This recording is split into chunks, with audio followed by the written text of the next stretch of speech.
So hello everybody. Hello. Welcome to the very first episode of Redbeard Live. And we're coming to you live from Nerdvana in Frisco Square. Now, you may ask, what is Nerdvana? What is it? What is it? Well, I'll tell you, fam. Because Is it lit? It's so lit, fam. I use the hip, cool kid terms, fam. And that's how we get an audience. We're gonna run that fucking word into the ground. That's how we get that. Yeah, that's how we get that extended audience. So what Nerdvana is Nerdvana is two elements. It is a cafe, and then it is actually a restaurant. It is a fine dining kind of an upscale restaurant. What you can do is you can come up to the cafe, which is kind of one side of our booth. So behind us is the Nerdvana coffee. You can come in, get some coffee, have some delicious drinks. I got myself a caramel something. I don't know. Latte, something. It's delicious and it has soy milk because I'm lactose intolerant. It's delicious. It's delicious, as you can tell. I've had a lot of it. And then the other side is Nerdvana Food and Spirits, and it's actually a craft kitchen, which is really kind of cool and unique. And what that means is that everything is made here from scratch. They don't even have a freezer. They have a walk-in cooler just for vegetables and greens and stuff like that. But they make everything locally. Everything is brought in locally, and then they have a bar as well, and there's a ton of craft beers, which are absolutely delicious. They're delicious. And by locally, we mean Frisco, Texas. Locally, we mean local to Frisco, Texas. I have to say, I drive past this place twice a day because I work right here. I've never been inside of it before. And it is beautiful. Even the bathroom, real nice and clean. They have gender-neutral bathrooms. It's real nice here. You didn't even go to the bathrooms in the food. I didn't go to the fancy ones. I was on this side over here. They're lit, fam. They're so lit. I'm gonna light up the bathroom, fam. So another cool aspect of Nerdvana is actually on the very first floor of Gearbox Software headquarters. So we are technically in the Gearbox Software building. Which it's Gearbox night tonight. It is. So Gearbox behind employees. us at Nerdvana Coffee, it's like a kind of a tabletop themed restaurant where you can come up and you can play tabletop games, and it's free to play. You can come in, everything, you can play some Settlers of Catan, if you will. And there's actually a lot of Gearbox employees that are here this evening, and they're all jumping and checking some stuff out. And there's our tech. Shane. There's Shane. There's Shane doing checking it out. Shane's like, please let me into the shop. Yeah. So that's what Nerdvana is, and we're going to be streaming live every Wednesday night.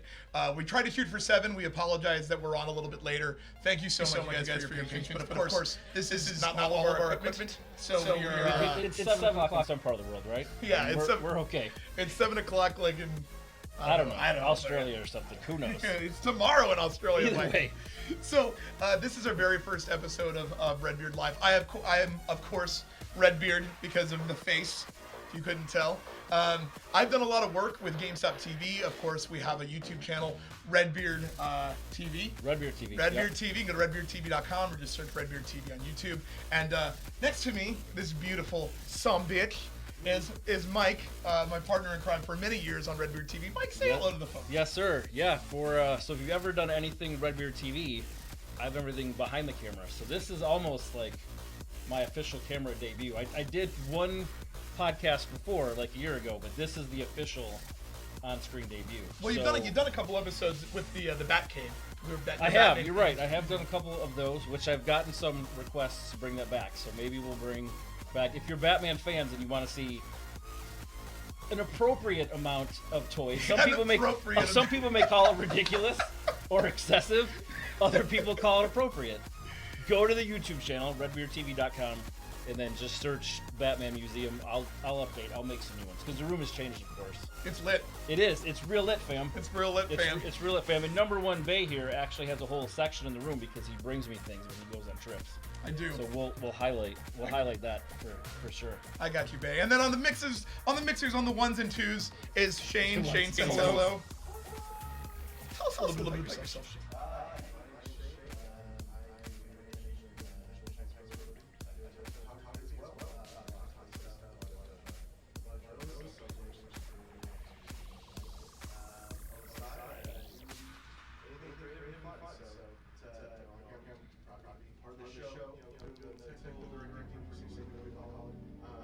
Shane's doing all the... I've noticed the theme already is that Shane is much quieter than the two of us will be. That's okay. We're gonna break him out of his shell. It's audible levels. It's you, and then it's me, and then it's Shane. So let's be real, Mike. It's like me. Well, right. And then it's you guys. Yeah, and then we're down here. So we'll be okay. As long as I have a lot of water, which I do, we'll be all right. So funny story regarding volume of me as a human being. I was visiting my sister out in Paris, Texas. Hot damn. And people didn't know I was there. Like, I'd been there for like 10 minutes, and one of her friends approaches me. She's like, I didn't know you were here because I didn't hear you before I saw you. And I was like, that's funny, because I always joke that you'll hear me before you see me. And hopefully you guys will tune in and you'll see us every single week, every Wednesday. So before we dive into the show, before we start talking about some of the topics that we have lined up, I want to talk a little bit about our goals, a little bit what we want to do with Redbeard Live. And that involves you, the viewer, and our bigger Redbeard family. So I really want this show to be really community-based. I want, feedback from you guys. I want you guys to leave comments in the comment section, ask questions. We're going to have a segment at the end of the show where we can kind of answer a couple questions, talk back to you guys. And most importantly, I want to be able to adapt. It's really important that we have an outline for the show. I know what we want to talk about, but at the same time, I want to have the ability to change. And if that's not working, we switch it up. I also want to have the ability to come up here, and we've been very lucky to be invited back kind of as often as possible. So maybe come up, do some live streams, maybe play some scary games. I know you're not a fan of the scary games, but Resident Evil 7 comes out at the end of the month. I'm a fan of scary movies. I absolutely love them. Yeah. And then when we tried the PlayStation VR at your house around Christmas time, and Tiff, your distinguished wife, you got her to play was it the Resident Evil demo? Yeah, the Resident Evil demo. And she freaked out so much that she broke the camera. Like, she broke her arms, remember, and the hands were just floating. Yeah, we had to reset the whole thing. We had to reset the game. That shit is scary. Like those pig things that pop out Until Dawn in the saws. Yeah. Yeah, PSVR. That's good. We'll cover PSVR and its potential. I guess for next year. But what's really exciting. So Mike and I, and Shane included, we all get together pretty often, and we'll sit and we can talk about Star Wars forever. We can talk about Star Wars, and we've always kind of joked. We lost the day. Remember the one time we went to the bar and we're like, it's 3 and we'll just stay for a couple hours, and it was like 10. Right. We were like, oh shit, maybe we should get some food. We've been here for 7 hours drinking, talking about Star Wars. So we are now here. We have a platform. We have a podcast or a video cast or I guess a talk show. Again, not sure what to call it, but it's going to be something where we have the ability to talk about Star Wars. So let's dive into the first topic, and that's going to be some news regarding Star Wars. So Mike, tell us a little bit about. So we all know we lost Carrie Fisher, unfortunately. So if you haven't seen Rogue One yet, spoiler alert: 5, 4, 3, 2, 1. They CGI Princess Leia at the end of that movie, right? Yeah. So the speculation became, what happens in Episode 8? What happens in Episode 9? They've already said Episode 8 is shot in the can, ready to go. And she has a larger role in 8, so what do we do in 9? How do we address her character's death? Is it part of the opening crawl, like they did with Luke, where it's like, here's an update on Luke, here's what's happening? Somehow she died in a battle? Or does the movie open with a funeral? Like, what happens now going forward? Yeah, which is an excellent question. I mean, I first want to kind of touch on how amazing Rogue One was. So coming from the perspective of someone who kind of didn't grow up with it as much, you're a couple of years, like I guess you're 7 years younger than me, a couple more years younger than Mike. Just a couple. Just a touch. Like 2 or 3. So were you aware? Did you know who General Tarkin was, or Grand? I'm gonna get. Well, he's governor. He's Governor Tarkin in Rogue then One. You don't. Yeah. Were you aware that that character was in the originals and that they had been CG? So Mike, obviously you've been I wouldn't say you're a bigger Star Wars fan, but you've been a Star Wars fan longer than I. Just because of my years on the Earth. You've been on the Earth longer than me. So what did you think about the CG treatment of not only Tarkin but of course Princess Leia? Tarkin was great. I really didn't notice it. It didn't take me out. It didn't bother me. I saw some things online where people were kind of complaining about it. Leia immediately was like, this is like Jar Jar Binks. Like, I think because it was just so bright and so lit, to where Tarkin was usually a lot darker for him. But again, you go on this journey and you get Leia for 10 seconds, and you're so excited, you're so happy that cool. But I wouldn't want 2.5 hours of a CGI'd Princess Leia, or even 15 minutes, even 10 minutes a CGI lady. Like back we were talking about before, I don't want to see her CGI in 9 for even a minute. Which, like, just, I wouldn't either. I mean, ultimately, I would prefer that they handle it in such a way where they do something with the opening crawl. I mean, what do you feel about it? Yeah, I like the crawl. A couple other people I talked to would like them to have a full funeral for the character. They could in do the that. movie. I could see the movie starting like right away. The crawl says what happened to her, and then the first 10 minutes of it is the funeral, right? Because we don't know what's going to happen in 8. We don't know if Leia's Rey's mom, or who knows what's going to happen in all that whole part. Well, after 7, she's reintroduced as she's still like the leader, right? And then in 8, obviously we won't see it till this Christmas. But what we've heard is she has a very large role in that movie. So it's not like a 10-minute thing like it was in the first one, where she's going to have a lot of parts in this, where she's going to re-meet Luke, supposedly. We don't know, but they'll have a scene where they reconnect with each other. So I think the plan was, in 9, for her also to carry through and still have a big part in that. Unfortunately, that's not going to happen now, So how do they you have to address it in a way that's respectful to her and makes sense to fans. You don't want to piss people off. Yeah, you don't want to ignore it either, to where like let's use Dark Knight Rises as an example. They made no reference to the Joker whatsoever. It's just like, cool, he's locked up, and even though we broke every criminal out and the criminals are taking over the city, they make no reference. They don't see anything to him. Because Christopher Nolan alluded to the fact that The Dark Knight Rises was supposed to be a very different movie, and they had to rewrite it because of Heath Ledger's death.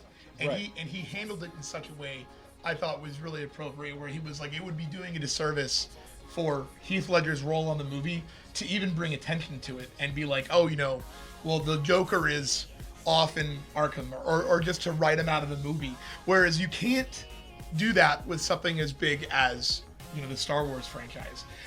You have to address it, and we do know that they've already had a meeting, kind of like all of the writers for the franchise, all the writers for the next films, and they've sat down and they've discussed it. So there's something to be said, but it's such a weird place to be. I mean, number one, it's such a horrible thing that happened. The passing of Carrie Fisher, and then her mom, immediately after. That it really kind of affected me personally, like as I'm sure I did a lot of other fans, where Princess Leia was like your first crush as a kid. I know for me it certainly was. Well, that's because you were 26. That's a good point, of generational thing. That when you were a kid and saw her in Return of the Jedi, you were like, God damn. Like, well, I mean, this is kind of your first screen crush, because she goes from this. You see her progress all the way through the movies, and she becomes this badass in Return of the Jedi. And kills Jabba. So mine's really cheesy. My first was Kirsten Dunst in Spider-Man, which is horrible. Yeah, well, that's not bad, but that's pretty close. I mean, like that's a generational thing, which right? It makes sense. She's wet in the alley, and Spider-Man's upside down, right, kissing her. I get it. Like, totally makes sense. Totally makes sense. First crush. Totes fam. Yeah, Totes fam. Yeah, no, Carrie Fisher was mine because space, and she was awesome, and she wasn't her character was always written to not be a damsel in distress. She always took charge, and she's a badass. And I like to think after she had passed on social media and things like that, I had put like rest in peace General Organa, because that's how I want to remember that's the character that she is. But again, it is kind of a touchy topic, because how do they address it? Because they can't basically come out and tell fans how episode 8 is going to happen, or they can be really vague and she's got a way bigger role, and the man, right. dude, the worst part about it too is that we knew that she was done filming. We had heard that, and she was flying back from London when she had the heart attack, which sucks. But moving on, and not to bring the whole talk show down, the whole thing down, but we stick with the Star Wars. And if we go back to Rogue One with that kind of experiment, when Disney spent so much money to create this universe, right? So us as Star Wars fans, we get a Star Wars movie every year. It's like Marvel, right? So again, back to generational thing, Shane has superhero movies all the time. Oh yeah. If I wanted to see superhero, I had to watch like Lou Ferrigno as the Hulk on NBC, right? That's what you got. Right. Every now there's like 5 or 6 this year, right? So we get all these different movies where they took a gamble on Rogue One, they rewrote the end, they changed a lot of the scenes with it. It's almost made $1 billion, so I think that gives them the confidence of, cool, we're gonna do Han Solo, we've already cast Han Solo, and then what's after that? Do we get Boba Fett? Do we get another rumored one? And then, if the young Princess Leia character needs to be used, I know if you've watched Stranger Things, which I'm sure you have, 11, she's been sort of unofficially campaigning to be cast as a young Princess Leia. Which would be great. So, and by the time we get to another standalone movie, that's, 5 years from now, right? So, she'll probably, 18, 19 at that point, which...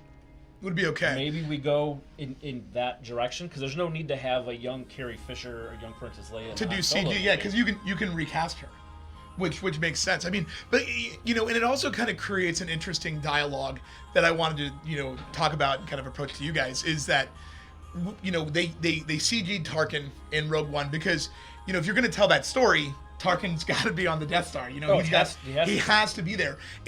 But he died. The actor died 94.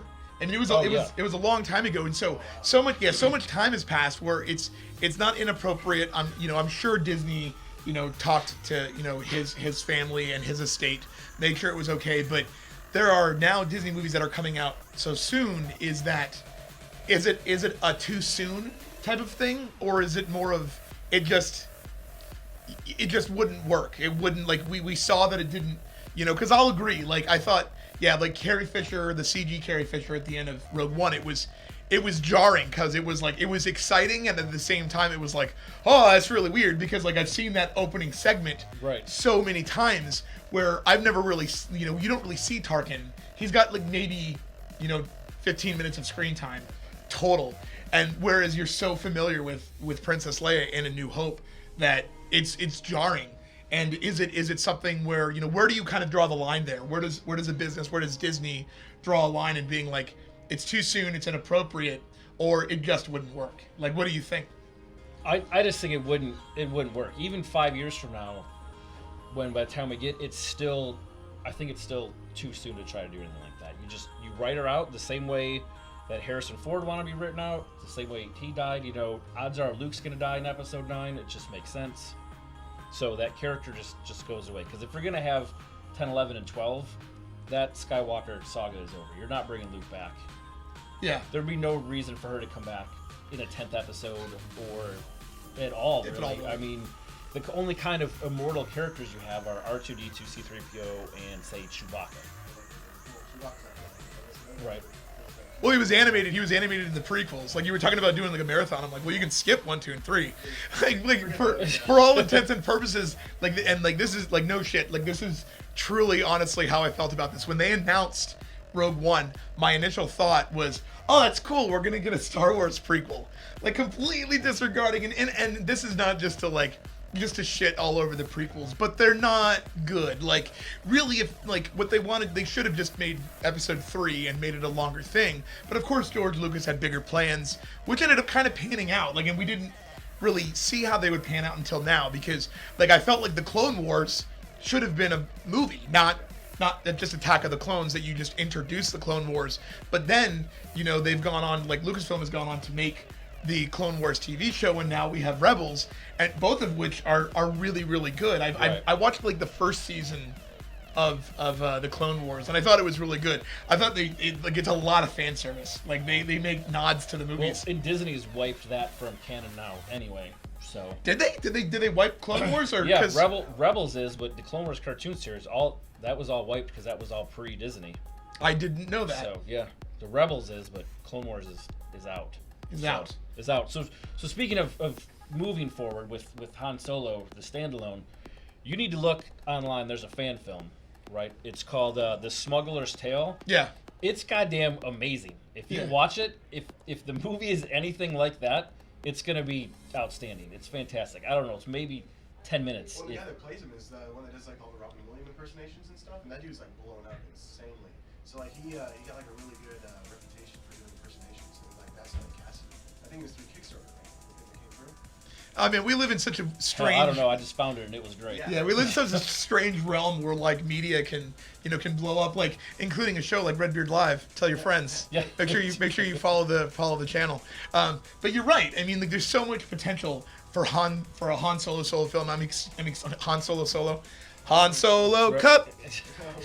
You fill me up, make me excited for a Han Solo movie. That's the new theme song For the Han Solo movie. Han Solo. Han Solo Cup. For the Han Solo. You movie. guys, yeah, recorded straight from Nerdvana, Straight. live from Nerdvana. So Check just mark that now. to fam. kind of bookend the kind of the Carrie Fisher conversation. In your eyes, let's ask you. Let's start with you, Shane. In your eyes, what do you think is the most ideal way they handle Carrie Fisher moving forward, or in episode 9, because she finished 8. But how do you think they would best handle that? I mean, there's a couple different options. Usually there's, either A, they recast her, which I'm assuming is never going to freaking happen because there's outage. Yeah. B, they do full CGI. C, they do partial CGI, which I think they did with Fast and Furious with Paul Walker. Right? Yep. Because his brother is based on Yeah. Well, they did the same same thing with Tarkin too. It's an They actor. did the same with just Tarkin, put and a then they face did the on same thing with Brandon Lee in The Crow, and that was made in the 90s. it. Right. So what do you think would be the best option? Well, you got your mic like hanging way down. Can we hear Shane now? Is that good? Can you hear him now? You should have audio. Okay. Well, let's move on to your mic. I mean, Well, troubleshooting Shane everything. feels like that if he had audio, he would say no more Princess Leia if his microphone worked. His head is shaking, so it's there you no. go. That's what he said. So I just want to see opening crawl, a part to it, that some sort of battle happened between 8 and 9. A planet blew up, a ship went down, something, and then we just start. yeah. Dad jokes. That's Dad the jokes. first- That is going to be the theme of the first show. dad joke. First dad The joke. youngest dad on the show has the first dad The joke. youngest dad. He has to. was He's the lit, youngest. fam. He's the youngest one. That was the best, fam. That was lit, fam. Totes lit. So I'm like, what do you think? How, like, so Totes they approach it with the crawl. They approach it with the crawl. We get the first couple sentences. Some large battle happened. She was a casualty of war. Yeah. It's mentioned in the beginning, a nod to it, and then we just And then move on. we move on at that point. We're not dwelling on it. It's acknowledged, and then it goes. Because if you don't acknowledge it, people are gonna be like, what the hell? Yeah, that's How all. do you Like not that's also acknowledge in bad taste. it? Right. If you don't have to acknowledge do it. something. It's just something small. It's Almost. like I mean, acknowledgement. almost even you put her in a heroic role where you write, her passing, and it almost pays homage to Carrie Fisher herself by doing something like that. The greatest thing about Star Wars is that the canon of Star Wars itself lends itself to being able to write something into the opening crawl, because you look at every single one of the movies and there's a huge gap of time. A lot of like events happen in between the Right, movies so where you can explain it in the crawl, and then it's not such a dire issue. Put some heroic thing in there. She was the last one to go down with the ship. She was the last one on the base. She Yeah. gathered some sort of intel and saved everybody. She was on a spy mission and was caught. Something that just gives her the final, she's a badass and she can, go on. And here's a better question. Do we CGI her ghost? Is that something to where we have, like, the Obi-Wan ghost? Because she's not actually a Jedi. So she's not supposed to be But she's But force she's- sensitive. She's force sensitive because she felt when Han Solo died. Yeah. I mean, that could be something too, but maybe goes back to we don't want to CGI. We don't even want to see her as a force ghost. Yeah. Maybe that's too much. I mean, it's we'll see. Time will tell. But I think the underlying thing that I feel really confident is, like, I trust Disney, man. Like when Disney acquired Star Wars, when Disney acquired Marvel, everyone was like, "Oh, I don't know, man. I don't know." And I'm like, they haven't led us astray yet. Like even the weakest Marvel Cinematic Universe movie, Which is Iron Man 3. which is Iron Man 3, is still far better than what you would expect to get from It's far better than if Warner Brothers was doing an Iron Man movie. That's a subject for another time. that's gonna be the next show. Maybe that's next week. We talk Is- about DC movies. Is DC movies. I think that's a great idea. So Shane, do we have audio back for you? I'm assuming so. I don't know if it's when I put this one. Can you guys hear me? Yes. Get a little bit. Can we get a little bit feedback? Alright, Can we hear? I can see your lights going on your microphone. Yeah, we see the technology Well, it's been booming. going, so I'm not sure why they don't like me, but it's okay. Okay. It's because I have a mohawk. We'll explain There we go. All right, so jumping into the next topic, we're gonna kind of throw it over to Shane. Well, the way we've kind of orchestrated the show, I kind of want to talk about movies, kind of want to talk about nerd culture, geek things. Again, anything. You guys let us know what you want to talk about. I want Shane to talk a little bit about tech stuff, and Shane, you're really into drones right now, so you want to talk about some of the newest stuff on the market. What do you got, man? Because like me and Mike are over here blissfully ignorant. Like I've had a couple of really cheap drones, and they're super fun, but it kept landing on like the roof of my apartment. The drone that I had. So I bought a drone 2 Christmases ago for my son, and it ended up in the tree. We flew it in the backyard, and it crashed over. It crashed over to the side, and it still lives in my tree right now. So if you look up to the top, you'll see. There you go. Was it like a little quadcopter? Yeah, it's something I bought off Amazon. It was like $80. All right, so it wasn't like a serious. You can sit here, Shane. I'll take over and the on this guy. Okay, cool. Yeah, I gotta figure out why that one's not working, but I bet you it's the inputs. That's okay. I think you're sitting. Yeah, cool. What's up? Hey, how's it going, man? It's going great. It's so much nicer that you're over here on this side.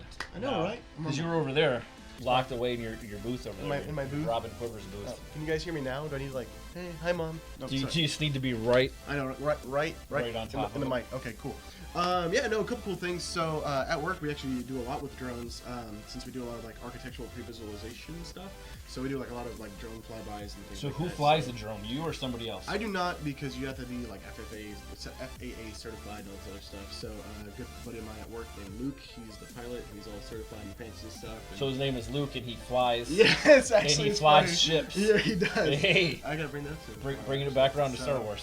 But yeah, so we actually do like fly days and stuff. So everyone like brings their own personal drones, and so we did that on like 2 days ago actually.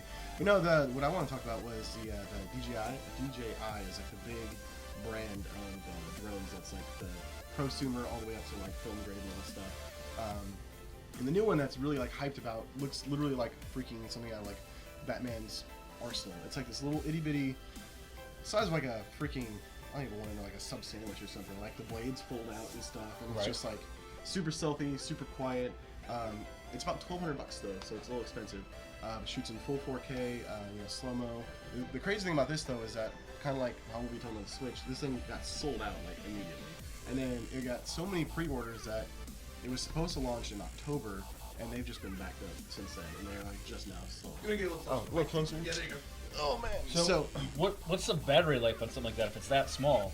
Well, so the battery, so the whole thing about the drones, it's like it's a weight thing more so than anything. So you think like it'd have really good battery life, but it's got to be able to propel itself and stay afloat and Right. stuff. So I have a DJI Phantom 3, which is like a lower grade one. You can buy one now for like $400 or something, and it lasts about 30 minutes on one battery. So battery's about $100 a pop too. So you gotta make sure you got. Well, 30 minutes isn't bad because that piece of garbage that I bought a couple years ago was Yeah. like 8 minutes, and I have to recharge that son of a bitch. Well, the over great and thing over. about those are also like manually controlled, so you probably had to keep going on the throttle. Oh, so I the- sure did, and the that- damn thing went all over the place, and that's it why was we crashed it. Basically like Flappy Bird or whatever. So the cool thing about like Flappy Bird. literally. That's a great analogy.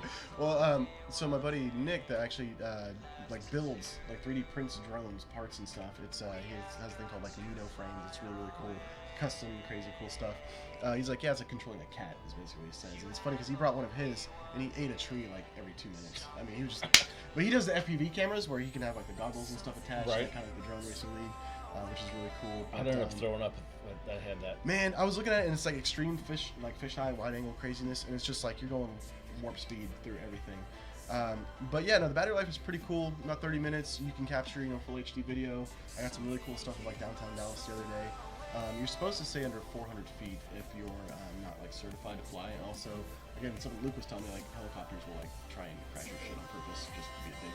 So he's like, So like a newscopter will come by and just clip the damn thing? yeah, basically. So he's like, yeah, you got to keep under 400 feet or else you'll potentially hit something. So especially if you're close to helipad. Wow, what a dick move. Yeah. Well, also large birds of prey don't open either. So like, you have to be careful if you're flying. There's like hawks or falcons or whatever. Is that a thing It's a downtown? thing. Well, not downtown necessarily, but It's like, What kind of bird? I mean, Shit.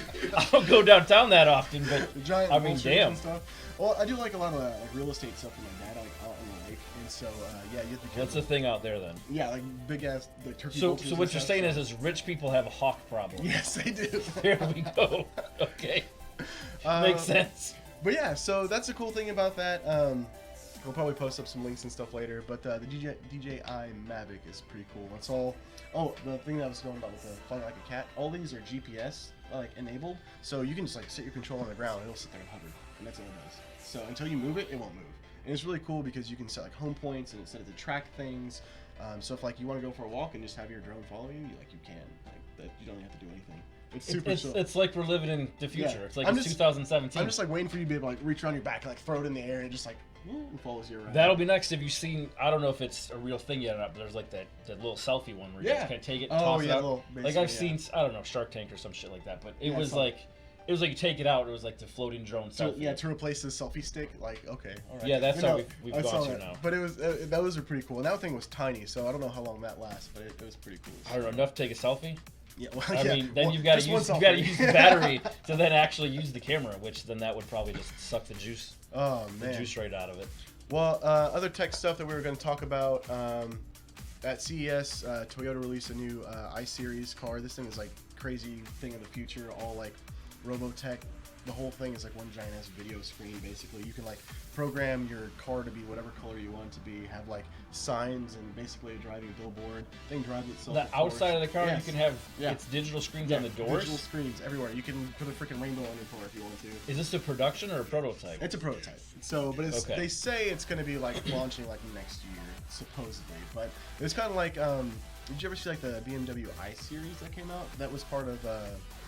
They had it in Ghost Protocol. Which one is that? Anyways, it's a fancy like electric car, and they kind of did the same thing, except they kind of modded that one in the movie where like the glass had like hollow type stuff, and you can move your display. Right, like an Iron Man thing. You can type stuff. Exactly. Yeah. So they're trying to make it more real or more futuristic than it actually is. But still, it looks pretty cool. I mean, it's kind of like nowadays all the cars are going electric. All of them are going to be. You don't have to do anything other than drink your coffee and drive to work. Yeah, those Teslas are real nice. Yeah. So, well, then also the competitor of Tesla released a new car. I need to look up that and get those going because that thing is pretty cool too. Yeah, so there's that, and that's pretty much it on the big tech stuff. I use a site called abuzidu.com.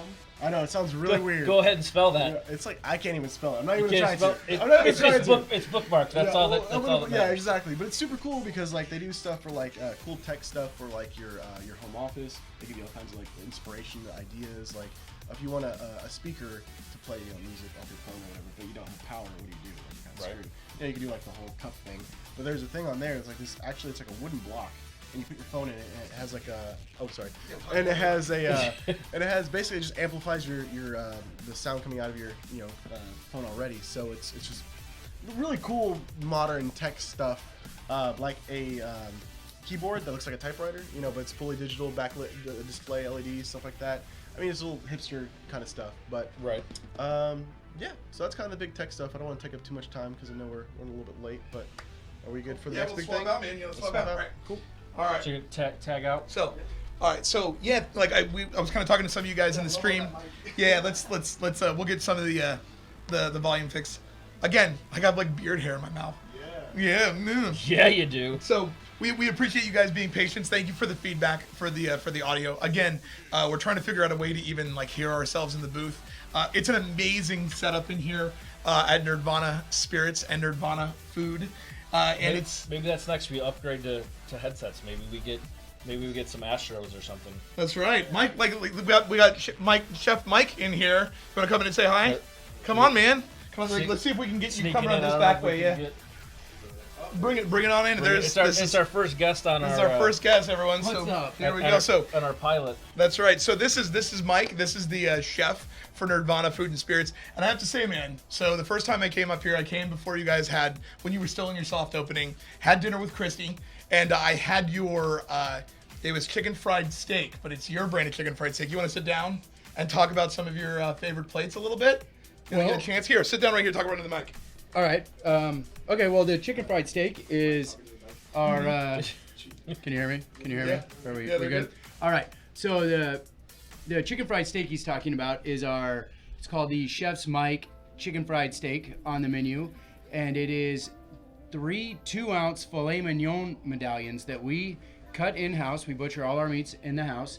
And we hand bread them, deep fry these bad boys, and put them on a pillow of mashed potatoes with our sausage thyme gravy and corn that we grill. every day before we shuck it, we grill it, and then we cut it off the cob. That's served with the grilled jalapeno. It is a really, really excellent version of chicken fried steak. It's my favorite version of chicken fried it's steak. wonderful. Everybody loves it. It's our biggest seller. But it's not. It's to me. I'll take the pork chop or the ribeye almost any other day. I love those two dishes. They are magnificent. And the ribeye, 16-ounce, hand-cut prime ribeye. That thing is monstrous. And we top it with our house chimichurri compound butter and a fried onions jalapeno strings. It is so good. It is a pile of food. Lord. Anybody who can eat that whole thing is epic to me. I have not eaten in hours, and I really wasn't that hungry until you sat down. I think, yeah. Now I can see you in the back with like some salt, and you're just like, Like Salt Bay? put it on Mike's version of Salt Bay. salt baying it on the steaks. That I sounds have delicious. that effect on people. But every time I try that, it just ends up right down Oh, my right sleeve. down. Yeah, salt sleeve. It's like, oh, hey, when? And remember, he complains my food is bland, but, my elbow is so nice and soft and seasoned. It's amazing. This is ready to eat, fam. This is gonna be so good right here, just in this elbow. So what's really cool with Nerdvana being here and also having the streaming booth is that if you guys want to come up, we're gonna be streaming every Wednesday at 7 p.m. You can come up, maybe see Mike, see Chef Mike, and sit down and have some of those plates as you guys can look into the window and also check out all of the craft beer drinks and all of the different cocktails they have. By the way, the Prestige is the very best cocktail that they have on the menu.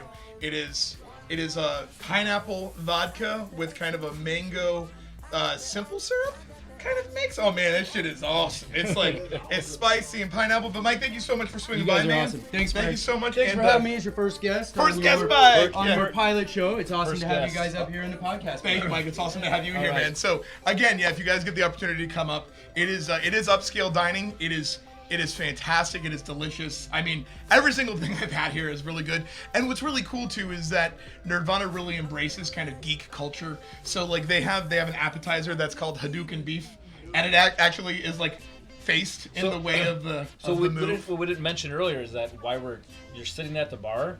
There's PS4 controllers Yeah. down there. Yeah, so if while, you don't- while you're waiting for your steak or your ribeyes with a little bit of salt sleeve And Salt in Bay. there, Yeah. in your drinks, yeah, you can play PS4. You can play games down there. You can, yeah. It's actually I was actually talking to Nolan, who kind of helps maintain and run this booth, and he does all the marketing for Nerdvana, and he was telling me they don't even have anything piped in, so they can run the stream in the restaurant or in the cafe, but they don't have sports and stuff. So if you don't sports like me, and you really embrace kind of geek culture and love video games, it's a really, really cool place to come. It's really important to point out too that when I first came and every time I've come again, what's really resonated, I feel like I'm set it's like a commercial for Nerdvana. They're not paying us to do this, but they're letting us use their space. But I honestly genuinely just love this place. Shane has come up a bunch of times and just taken pictures of food because he likes it so I much. took a picture of that steak. I need to get it, man. Yeah, the chicken fried steak is dope. It's off the chain, fam. And I had the actual steak, the one he was talking about. And Yeah. I did kill that thing. I wasn't even hungry, and I just ate the whole thing.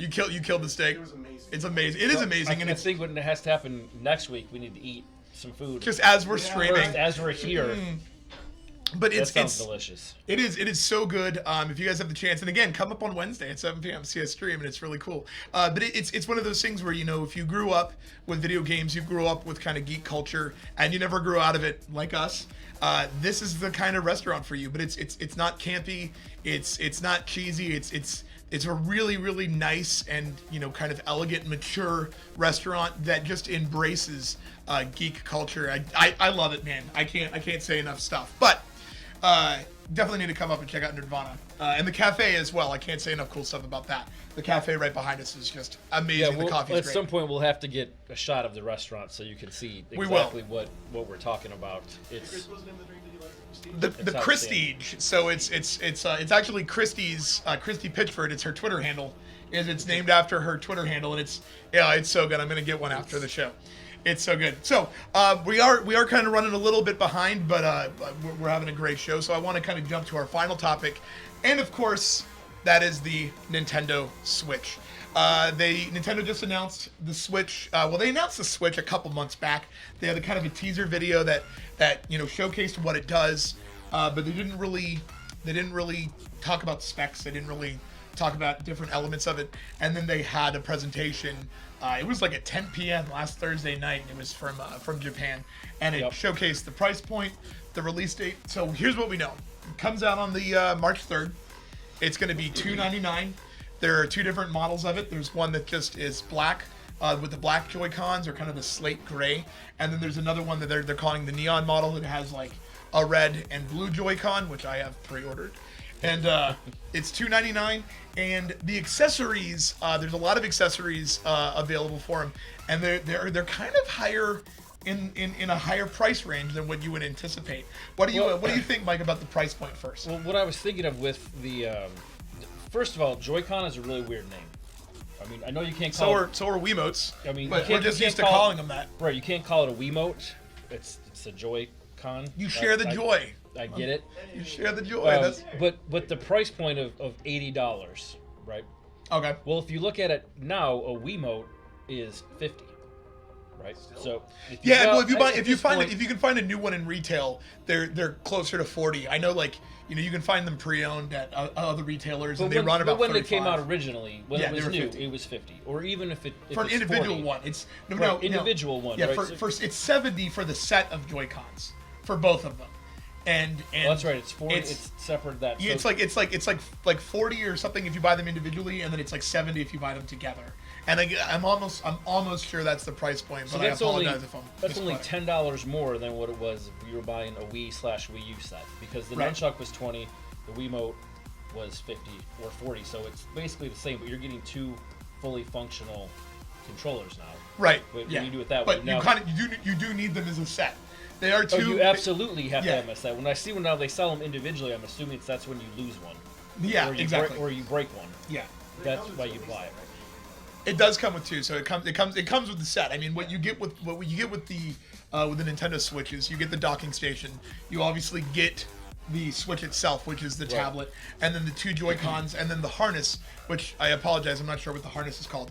But there's a couple important things to note, like the controller that you can hold in your hand that you can attach the Joy-Cons to. That does not charge the Joy-Cons. If you want to charge the Joy-Cons, you have to dock them onto the Switch when the Switch is docked into the docking station. Or buy the accessory with the handle that will plug in. Right. And then it'll charge it that way. This feels like, for the lack of a better term, it's like Nintendo Skylanders, right? So like when Skylanders was a thing, or Disney Infinity, you had to buy the base, and there was all kinds of accessories that went with it. This feels very accessory heavy right now. And speaking of accessories, the battery life is super low on this thing. So you either need a portable battery, like you charge your phone when you're playing Pokemon Go, or you need a car adapter to plug that thing in. Because if you're going to do some serious gaming on it, your battery is going to run out. That is I would say I want to circle back around and talk to the price points, but I will say to that I agree. I mean, it makes sense. It's a powerful machine, but they even said on their press event, which I think is very uniquely Nintendo, is that they're not trying to hide behind any kind of facts. Like if you remember when the Xbox One was announced, and Microsoft they just happened to not mention a lot of things like launch titles or games. They didn't, they were really, really vague that their initial plan for releasing the Xbox One is that, if you wanted to share games, it was going to be key code locked like a PC game. And then it was only later when people were doing interviews that they were then kind of forced to a position to announce, this is kind of how this works. Nintendo at least was kind of up front, and even on their press release they were like, would it last 3 to 7 or 8 hours? I think even less, depending on the game and how much you're using it. Right. So I will agree. Like my 3DS lasts far longer than that. I think every company has learned from Microsoft's mistakes with the Xbox One launch. The worst launch in the history of modern consoles, anyway. Yeah. It took a lot of years for Microsoft to get back to where they are now, but that first year was real rough. They made so many mistakes. But back to the price point, $299 is rough because a PlayStation 4 and an Xbox One by this Christmas are going to be $299. They're going to be $300. They're $299 now. They're $299. You can buy a bundle, and it's really awesome that you bring that up because I kind of want to talk a little bit about perception. But you're right. You can buy an Xbox One or a PS4 for $299 with a game. Shane, is your mic working again? Sure. You guys hear me just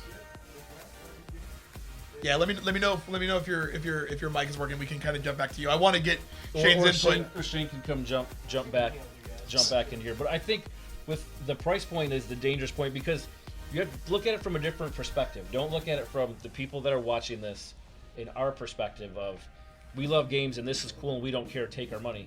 Look at it as the mom or the dad that's really not understanding why the kid now needs another Nintendo when he's already got a PlayStation 4. Or they walk into a store and they see, okay, I can buy a PlayStation 4 or an Xbox One and I can get 2 games or an extra controller or whatever else is going to be bundled in this thing for the same price as this Nintendo Switch is. Yeah. And then what do you do for the walk-in for that part of it? And I think Nintendo, with their specs and their idea and their price point, I don't even think they consider PlayStation or Microsoft competition. They don't. As they're their own thing, kind of like how Microsoft tried to say, we don't consider Sony our competitor when they first launched it. We're like Apple. We're a different sphere, Sure. which didn't work for them. But Nintendo, I feel, is closer to the Apple perspective The than Apple Microsoft was with that way. And two, as fans, how many years have we been forgiving for Nintendo?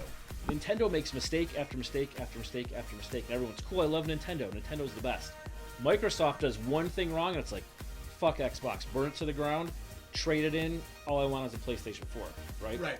But every time Nintendo releases something, try finding the Mini at Christmas. Yeah, the Mini Try is- finding a physical copy of games. Most games, if it's not a Mario game, if you don't pre-order it, Right. try finding it because you want to buy a digital copy of it. So, but all sins are forgiven because it's Nintendo. Because it's Nintendo. I think that's a really good point. Is your mic working? I think so. It might be, but I'm curious to think. Like, do you think people are starting to see Nintendo as like its own thing? Like, there's the big hitters like PlayStation, Xbox, then there's PC, and then there's like Nintendo. Like, even though it is a console, but like it's like its for own me, thing. Nintendo became its own thing with the Wii U, because when PlayStation 4 and then Xbox One came out, and then EA abandoned the Wii U, Activision abandoned the Wii U, the publishers left, and it became, I'm gonna buy a Wii U only because I want to play Mario. Or Yoshi. certain games, those kind of games. So I'm gonna drop, $500 because I want to play Zelda. And this is the same issue I have with the Switch. I don't want to drop $400 or $500 to play Zelda. Technically, you have to drop 360. Right. Because it doesn't come bundled with one. You have to, but let's say you want to play Splatoon 2 with your daughter. Chloe wants to play. You're gonna have to pay for an online service now. Pay for an online service. Right. You're buying another set of controllers at another $70. You're buying the adapters. You're buying all these extra parts to it, and it adds up very quickly. When it's not just you, the sole gamer, when there's other people that want to play, Yeah. it adds up quickly. So the thing comes: do I want to play Call of Duty on my Switch with Call of Duty even be on there or not? No one ever wanted to play that on there. Or do I want to play or Skyrim or whatever. on my So PS4 or my Right. Xbox One? Or if you have some $10,000 PC that has Yeah. the Matrix, and you want to play on that, The Matrix, then yes. you play It that has- instead. That needs to be Right? a sales point for like PC companies where it's like, Yeah. it hacks the It Matrix. hacks the Matrix. So if you do that, what are you buying a Nintendo for other than first-party titles? They've always Right. been a first-party since the Wii U came out. And For that's me, and that's what they've done a little bit differently with this launch is that with the teaser trailer they had, they're really showing off their third-party support. And then when they have their press conference, they're like, look at all these first-party games. Yeah, look at all these Right, games. because You know- we only have 5 games at launch. And Right. again, you don't have a Mario title, which a At Mario launch. is consistently a system seller. So I think you hit on a lot of excellent points, and my biggest perception is that's what it is, right? It's all perception, right? It's how you perceive it, and I think it's how Nintendo perceives themselves, because you could argue that, well, the Switch might not be successful or this or this or this, but ultimately it is because it's already sold out. It's like pre-orders are sold out everywhere. Like, good luck finding, if you don't have one pre-ordered, like, and I don't mean to sound vindictive, but honestly, good luck finding one at launch. The Wii U Is your mic working? I think it's working now. Pre-order sold out as well. Because They again, do. it's Yeah, Nintendo. they did. All sins are forgiven. We love Nintendo, and I love Nintendo. I want a Switch. I want to play games on it, but I don't have the money to where I can just say, "Here's $360 so I can play Zelda." I want to play it. It looks goddamn amazing. Yeah. It does. It looks great. Nintendo, again, has changed, Knocked it out the park. Yeah. Again, has changed the game because they see the future of its kids. The new generation is everything is digital, right? You're used to playing on an iPad. Chloe, she lives on an iPad. She takes that thing everywhere. So Right. it's an easy transition to take her Switch with her in the car. Take It'll the be my take Switch, it but next- it'll quickly become her Switch. Right, exactly. I'm saying as an example, Yeah. it's easier to pack and take that because you're used to playing that. Right. You know, you're going to play Zelda, but you're going to play it in your house 99% of the time. Yeah, because I don't want to risk the battery life. You know, Yeah, I don't want to risk that exactly. dying. But you know, for Shane, for you being like a new parent, you know, your kiddo is going to be growing up. Hell Is yeah. is the Switch something that you think is something that they're going to be growing up with? Well, I mean, I personally think that it's pretty cool that you can take it on the go. I don't know if I'd let my son have it just yet, obviously, because he's only like not even 2. But When you think about it, man, but like later you on know, down the road. in 2 or 3 years, Yeah. ideally they're still going to be making games for the Switch, Yeah. and he's going to be 5. He's going to Well- be 6. This may be the first kind of console that he has access to. Well, see, that's why I'm curious. Like, as far as the price point goes, that's $299, but also the new like Xbox, like Scorpio and stuff is coming out too, and that's gonna be like way higher price point. Yeah. So, are people really gonna care that? Well, the Xbox One, yeah, it'll be $300, but I don't want that now. I want the new thing that's gonna be out. So, I guess the Nintendo Switch now is kind of like the thing that you really want to get because Yeah. it is gonna be cheaper than the newest console. I mean, I definitely play it, and we do have some people that want to know what we think about some of the games, like the arms fighting. Yeah, ARMS. Yeah. Arms, like Well, the crazy. yeah. I think we're all excited for Just Dance 2017. That's my Duh, favorite. duh, To to use use the the Joy-Cons. My favorite. Yeah. To Well, dance with it. But in all seriousness, what they've shown looks great. do you think 300 is too high? Would you be more inclined as a consumer if it had a price point of 250, knowing that another set of Joy-Con controllers, and technically what it looks like is all of the games they're releasing for it, you shouldn't need another set. That's the thing. It's all perception, right? All of the games that are going to be multiple players are either going to be online and you use 2 Joy-Cons, or you split the Joy-Cons and you give one to a friend, and then you're playing a 2-person game. So Right. that's the thing I think that you touched on is perception, and I want to get into the games. I'm going to get into the games real quick. I want to run through just kind of my perception of it too. I think $299 is higher than I wanted it to be. I wanted it to be $250. If it was $250, I thought it was going to be a slam dunk. But here we are. All the pre-orders are sold out. So for $299, it worked. So depending on however you view Nintendo, they're successful. Nintendo is also a much smaller company. Like they have less shareholders and less people that are vested in Nintendo than a bigger company, like a bigger American company like Microsoft, or a bigger company, you know, a bigger Japanese company like Sony. Because where Nintendo does one thing. To They where do. Microsoft and Sony, that's just a division. PlayStation Right. is a division. they don't want Nintendo's never wanted necessarily to compete with Microsoft and Sony. What they want is they want to create a unique way that you play their games. But they also want more people and they want third-party support, which is why you're seeing, you know, Elder Scrolls Skyrim, you know, coming out, and which is another thing that we'll get into. So Skyrim, right? Skyrim Remastered, Skyrim Special Edition on the new gen. It's fantastic. Tiff, my wife, is playing it on the PS4, and I'm just over here and I'm just like, well, in between time that she plays Battlefield 1, she is sucked into that game. But it's all gorgeous. about I mean, it looks like it was made for the current gen consoles. Watching the screenshots for Skyrim on the Switch, it does not look like it was made for the Switch. It looks like a mobile version of Skyrim because it is. It's also with Skyrim. If you're like that game, you've already played it. Yeah, Probably twice, because then it was re-released again. Why do we need it A third time on a third platform. On another platform. How diehard? I'm sure there's diehard Skyrim people that play it over and over. And over. Oh, absolutely. Like Assassin's Creed, you would play it. I'm Again. playing them again. I'm thinking Currently, you I'm would yeah. play an Assassin's Creed version on. I just finished Switch. Brotherhood on the Ezio collection again, and if they release another Assassin's Creed game on the Switch, you know, the question is if they release that on the Switch or the PS4, I'm going to play it on the PS4. Exactly. Because graphically, it's going to look better. It's going to have more content, but. And the controllers though, like I don't like playing on the Switch or not any Nintendo game really as a FPS. Like I just don't like them. Like to me Yeah. it's top-down party games. That's Sure. what I know Nintendo as. So I like the mean, Wii U had the Pro controller. The Switch Yeah. also has a version. It's Of that's the Pro, thing. Like right? this is what no one's like approaching the topic, right? It's like- is that and I've worked video game retail for a long time, and you know everyone comes in and they thought the Wii U, when people are getting ready, they're gonna come buy a Wii U. They're like, sweet, it's got this portable controller. Yeah. Gonna bring that in the car. Hold the phone. That's just the controller. Yeah. Like in the way that the Wii U is more akin to like a DS, like a dual screen console in your home. You have one screen here, another screen here. But what the Switch is, it's what they unknowingly kind of marketed the Wii U as. The Switch is what everyone thought, or maybe unknowing, wanted the Wii U to be, and they're kind of delivering on those promises. They were like, oh man, so many people were like upset because it wasn't a portable console. We should make a portable console, which is, in my opinion, is super smart. And again, you were talking earlier about people that all things are forgiven. I'm a Nintendo fan. Like I probably play Sony and Microsoft games way more because there's just not a ton of support that Nintendo has. But every Nintendo game that comes out for a Nintendo console is amazing. Like Pikmin 3 is amazing. That was fun. Legend of Zelda Twilight Princess Remastered is amazing. You know, the new Super Smash on Wii U was amazing. Splatoon was fun. Splatoon is amazing. Like, you know, my kiddo is still playing Mario Maker. We bought Mario Maker again for the 3DS because it's a great game.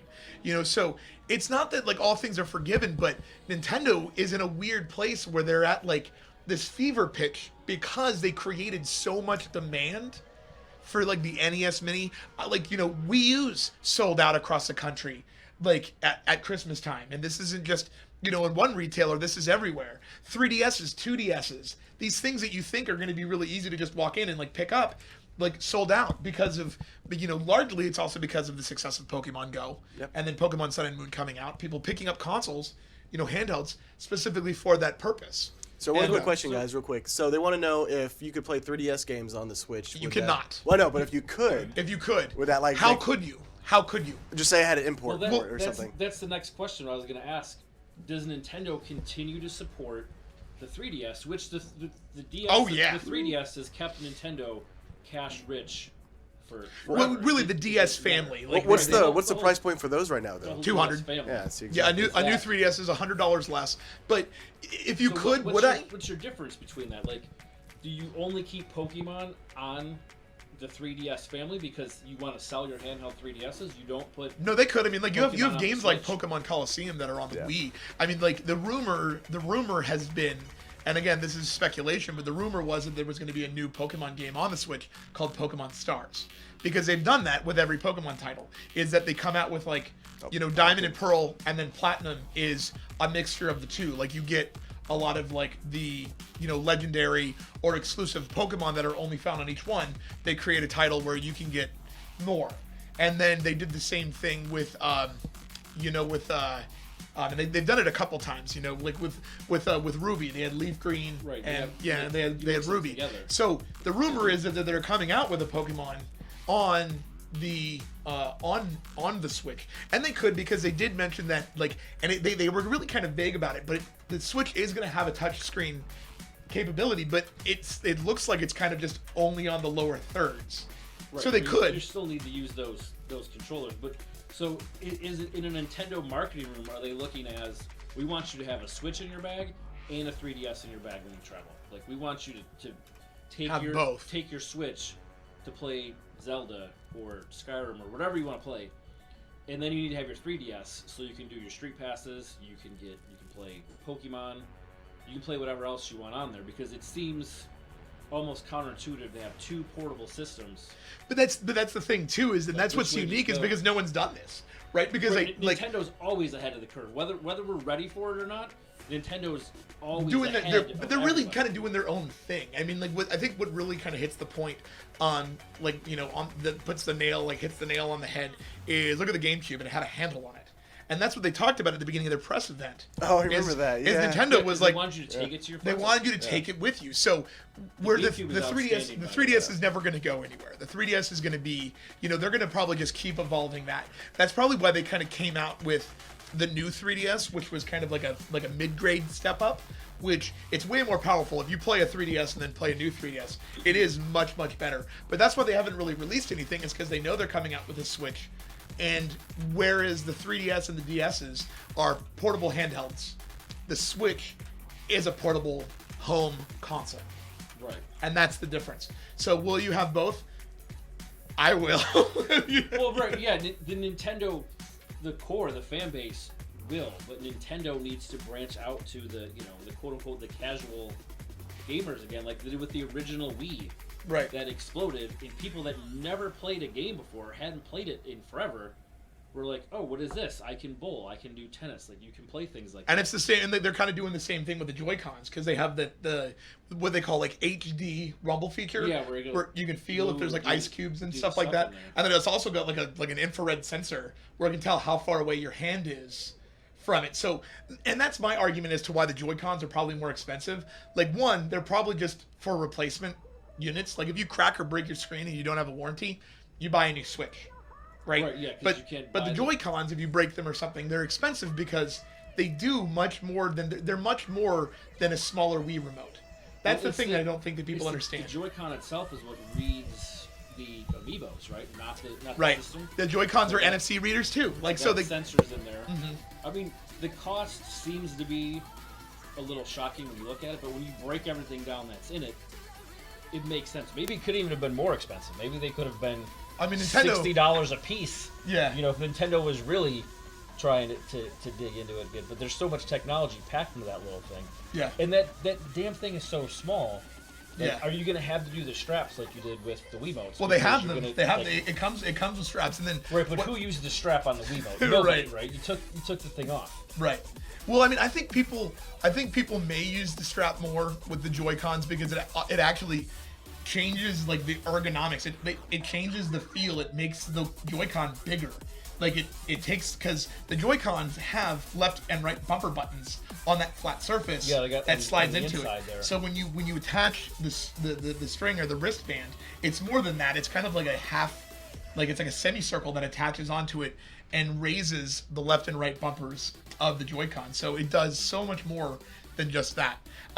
But let's talk a little bit more about the specs. You know, you can put micro SDXC cards that support up to 2 terabytes. I mean, which you need to because the onboard memory is so small. Do we know how much it is exactly? I think it was. I want to say 32 gigs, but that was the Wii U. Because I wanna say like it what was I around also there. heard is that you have Legend of Zelda that's going to be out and it's going to eat up half of the memory.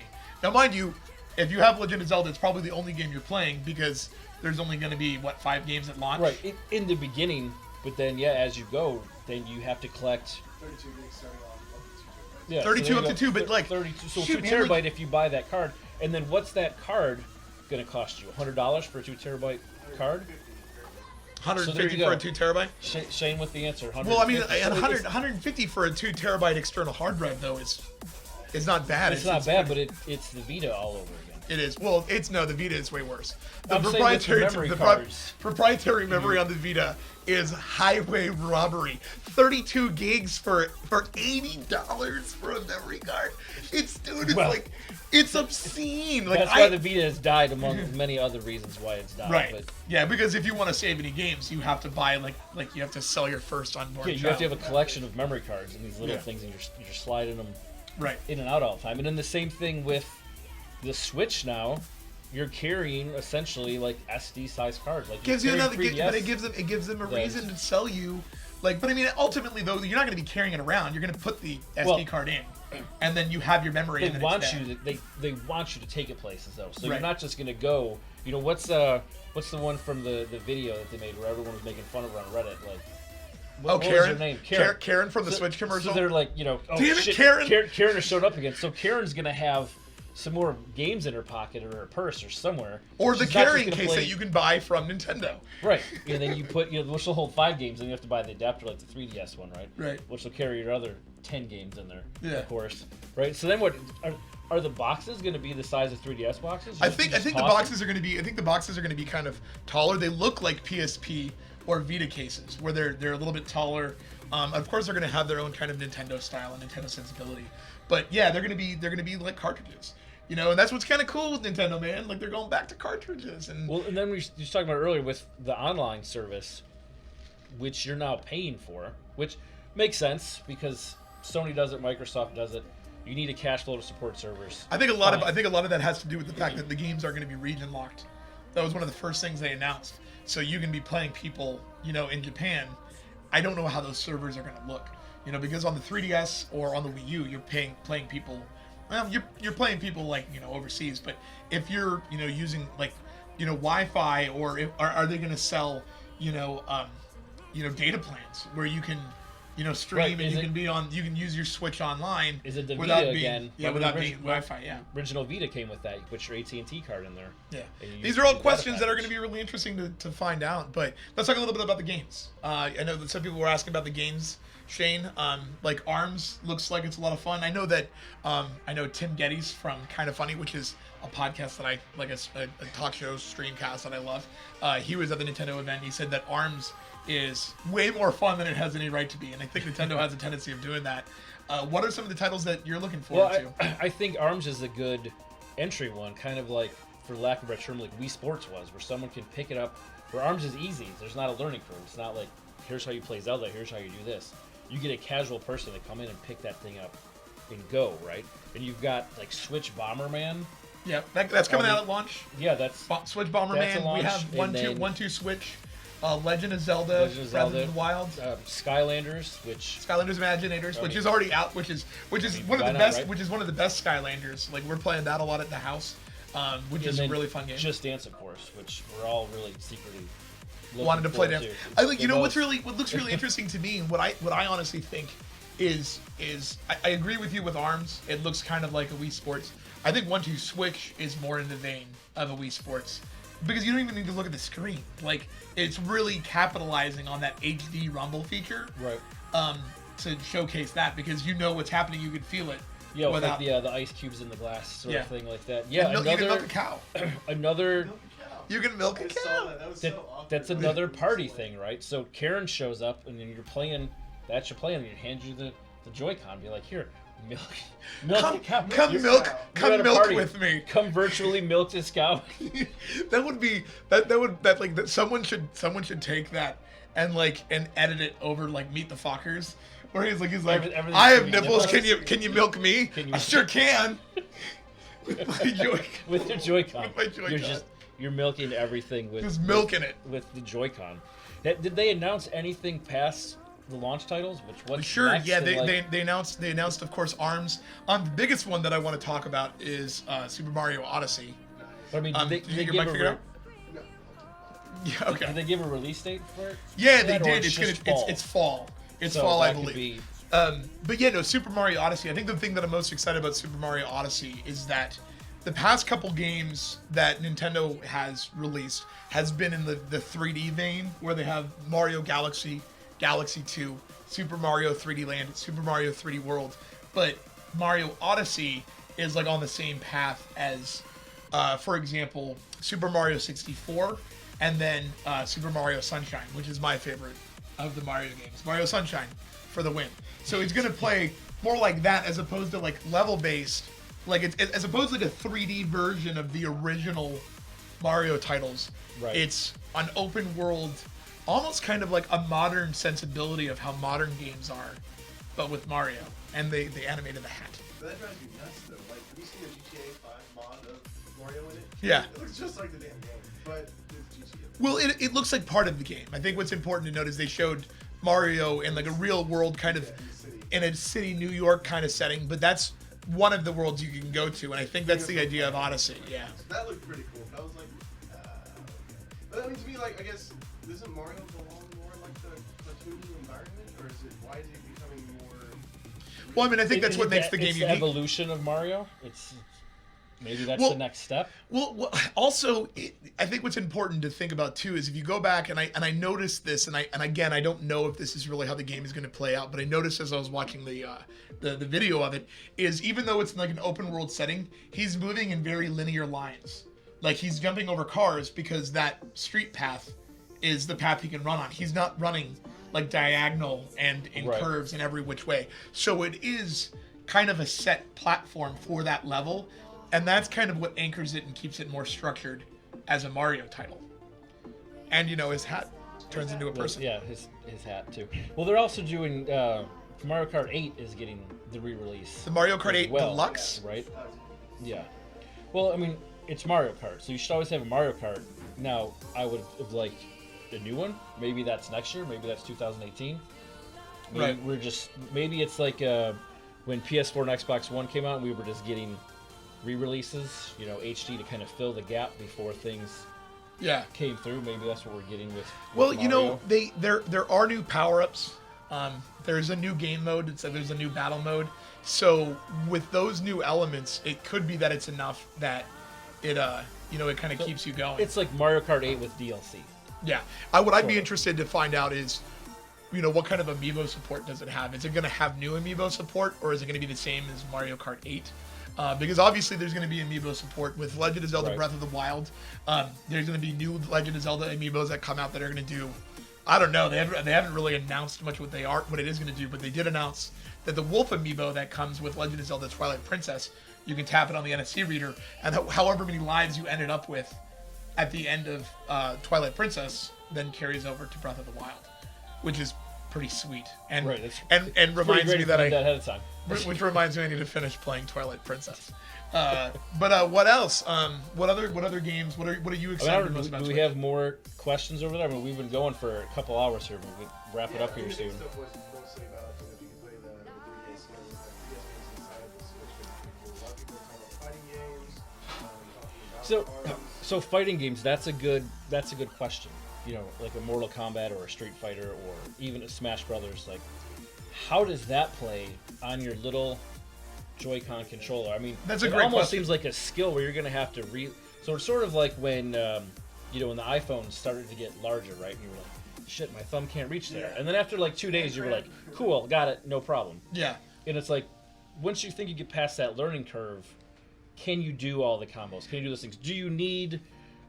Are you going to have to buy the Pro controller that looks more like the Xbox with PS4 controller to have a better experience playing a new Smash than you would with just a Joy-Con? Like, Right. do you need to add those pieces to it? Don't they have do they have gyros in them too? Because like in ARMS, it looked like you actually had a control. Absolutely. Yeah. Oh, It's yeah. they've absolutely got They gyroscopic. do, but if we're playing Smash Brothers with the Joy-Cons, it's not a big deal. Yeah. But if you're a hardcore Smash player, You're like going hard. Yeah. Well, right, you can also you're gonna wanna- you can also bring your. But I mean, they announced that you can switch up. You can link up to 8 switches in one room. So like if you're playing Mario Kart 8, you can play with 7 of your friends. right, because you're not splitting the But screen. but like I mean, like, some of the promotional images that they showed had like a split screen, even though you're playing on your own. Wow, did it really? Even though you're playing on your own Switch. So my question is because that would be silly. Like, why would you even do that? Why would you split it if other people have their own screen? So Right. that's another question that I'd like answered. But yeah, if you're playing a fighting game, the idea is that you have a Switch, I have a Switch, I have my own set of Joy-Con controllers, Shane has a Switch. Who knows? I mean, like that might be something fun to do if we can figure out, streaming. Like we'll bring our Switches up here. I definitely want to do an unboxing.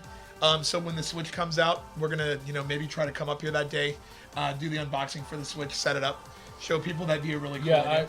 So speaking of the Switch, so we know if you're in the Texas area, PAX South is coming up, Yes. and Switch is playable at PAX South. At PAX South. So the question is, unfortunately, I'm not going, but you and Shane are going. Me and Shane are going. Do you stand in line for hours to try to play the Switch, or do you just wait till your Switch, you pick it up from the store to play Yeah, it? I've personally always kind of had a policy of not waiting in line at conventions because it could be the reason why a lot of people go to play, just to kind of get an early impression. I would hope that maybe I have a Nintendo friend, a Nintendo rep that I know down there that maybe I can just get in real quick. Again, Shane and I are gonna be down there, so if you guys are going to PAX South, definitely come up and say hi. We're gonna be recording some features to show here on Redbeard Live, and as well as some stuff for Redbeard TV, which you can subscribe to at redbeardtv.com, and we'll be uploading a lot of content there. So that's kind of it for the Switch. Kind of talked a lot about that. We're kind of running out of time. If you guys have any questions, go ahead and throw it up. We're going to give it a couple minutes and maybe answer some of your questions. Or send questions to Twitter. Hit us on Twitter. Yeah. And then we can save them for the next episode. Yeah, so or if you guys we can didn't notice, save up enough questions. We can do a question and answer Q&A episode. episode Yeah. At some point. Yeah, and again, what's most important too is, again, I really want this to be a learning experience for all of us. I hope you guys enjoyed the show. Sorry we couldn't get Shane's audio working, his mic working. The point is to have him be a huge aspect of the show too. So we'll get that fixed next week. We promise. Episode 2 will be subtitled Shane's microphone works. Yeah, episode 2, Return of the Shane. Return of the Shane. Return of the Shane. Is that a good episode? That's a good thing. Yeah. Episode 2, no, that was Clone Wars. Okay. Yeah, the Attack of the Clone. See, that's what throws me off. Right. All the Everything The post the 4, subtitles 5, say, and 7. 4, 5, And 4, 5, 6, and 7. Three and a half, I guess we count Animated series? Rogue Like One. animated series? Mike likes the animated series, Star Wars. And the Clone Wars animated, right? Yeah, and Yeah, then there's they're- Rebels, and Rebels is canon because Even though we kind of talk shit about the prequels, it's still Star Wars, and we love it. We just don't love it as much. You know yes, why they're Maybe love is strong.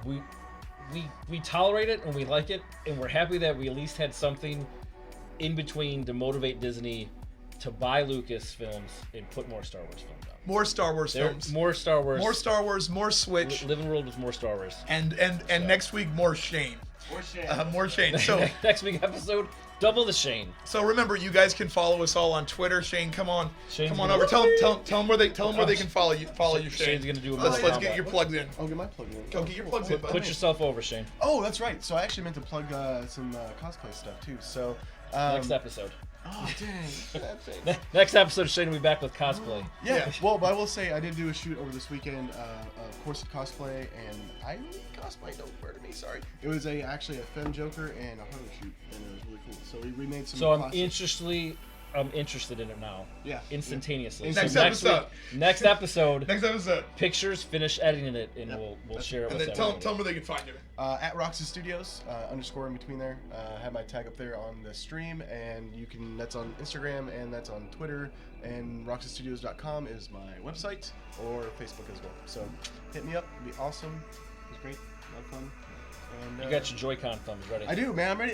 You're ready to go. Well, did you saw the preview of like how the arms they did like the little Asian girl in the skirt versus like the business guy, and like Yes. they're like going hardcore at it and stuff, and I'm like, this is actually pretty cool. And they're like driving the arms and doing all kinds of like stuff that I probably look really awkward doing, but hey, it'll be fun. It Just works. Dance. Are we gonna do Just Dance here? Yeah. Can we set that 100%. up? Yeah, we got real Like, back here. Yeah, we want to make those Ubisoft relationships strong. Yes. Ubisoft. Yeah, we love you guys. We love Ubisoft in Assassin's Creed and in Just Dance games. All right, Mike, tell them where to Love follow it. you, man. Follow me on Twitter at Full Metal Penny. Full Metal Penny, and Full follow me. Metal Penny. Follow me at Redbeard Captain on Twitter. And again, if you guys are watching, please follow the channel. We will be streaming every Wednesday night at 7 p.m. The plan is to do more shows if this is successful. You guys like tuning in. We'll have more segments. We're kind of thinking about maybe doing another night if this takes off. Big shout out, big thank you to Christy and Randy Pitchford. Thank you, Nolan, for helping us get the stream set up and helping us get in this room. Nerdvana Spirits, Chef Mike, we love you guys. Nerdvana Cafe behind us, absolutely fantastic. You guys make sure you come out to Frisco Square in Frisco, Texas. You know, maybe if you come out next Wednesday, you guys can see us. We'll say hello. Right on Main Street off the toll road. Real easy to find. Across from Toyota Stadium. In the big giant building with the Gearbox logo. And thank you to Tiff at home for helping us kind of set up. She helped us get some Google Docs going. And thank you to you guys. And thank you to you guys for tuning in. I'm really hoping this becomes a successful thing. So please give us the feedback. Please let us know what segments you liked, what you want to hear about, you know, what you guys want to hear about us talk more about. And we'll be here for you guys every Wednesday night. We're gonna shoot to start at 7 o'clock next week. We're gonna try 7 o'clock is the right. start time. And coming up at PAX South, you're gonna see Shane and I there. We're gonna be there. I personally have a panel called "From Rags to Nicer Rags and the True Measurement of Success." That's gonna be Friday morning. I believe it's the 27th. It's 27th, which is the Friday. Friday morning, and that's going to be at 11:30 in the Cactus Theater. So if you guys are going to be down at PAX, make sure you check it out. I'm going to be joined with Richard Cook, Andrea Renee, Scott Patterson, and the fellas from Filthy Casual. The filthy casual fellas. Who are extremely nice. They're not filthy at all. because they're Canadian. They're Canadians. So They're Canadians. They're great people. And I love those guys. So you guys come up and say hello to us at PAX. Make sure you follow the channel. We love you guys. That was our first episode of Redbeard Live. Woo! Oh, we can't get it on camera. High fives on camera. There you Awkward go. high five. High fives. Thank you so much for watching, guys. As I spill stuff.